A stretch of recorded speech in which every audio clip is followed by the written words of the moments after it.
High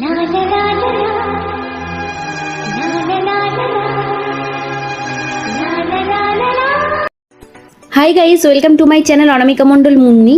তোমরা সবাই কেমন আছো? আশা করি তোমরা সবাই খুব ভালো আছো। আমিও খুব ভালো আছি। তো আমরা চলে গেলাম শপিং করার জন্য। আমাদের যেহেতু শ্রাদ্ধের একটা নিমন্ত্রণ ছিল, সেখানে কিছু কেনাকাটা ছিল এবং নিজেদের টুকিটাকি জিনিসপত্র নেওয়ার জন্য আমরা শপিংয়ে গেলাম। আর এখানে এসে একটা জুতো পছন্দ হলো, তাই আমি জুতোটা নিয়ে নিলাম। আর তারপর শ্রাদ্ধ অনুষ্ঠানের জন্য যা যা কিছু দরকার সেগুলো নিয়েও বাড়ির দিকে ফুচকা খেয়ে রওনা হলাম।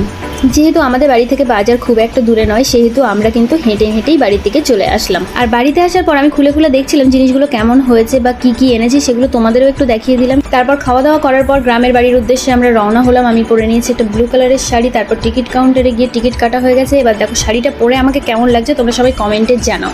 খুব সিম্পলভাবেই সেজেছি, যেহেতু শ্রাদ্ধের অনুষ্ঠানে যাচ্ছি, তাই কোনো রকম মেকআপ ফেকআপ কিছুই করিনি। আমাদের গন্তব্যস্থল কিন্তু বেশ অনেকটা দূরেই ছিল, সুন্দরবন এরিয়ায়।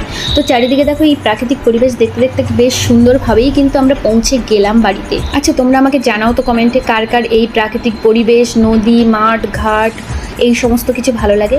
আর আমরা বাড়িতে গিয়ে রান্না করেছিলাম হাঁসের মাংস। যেহেতু আমার আগের বাড়িতে কিন্তু হাঁসের মাংস এতটা হতো না, আর আমরা খুব একটা পছন্দ করি না, খাই তবুও।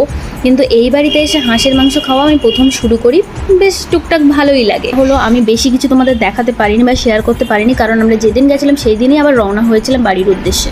এটা আমার চ্যানেলে প্রথম ব্লগ। যদি তোমাদের ভালো লেগে থাকে, do like, share and subscribe. আর তোমরা পাশে থেকো, খুব খুব ভালো লাগবে।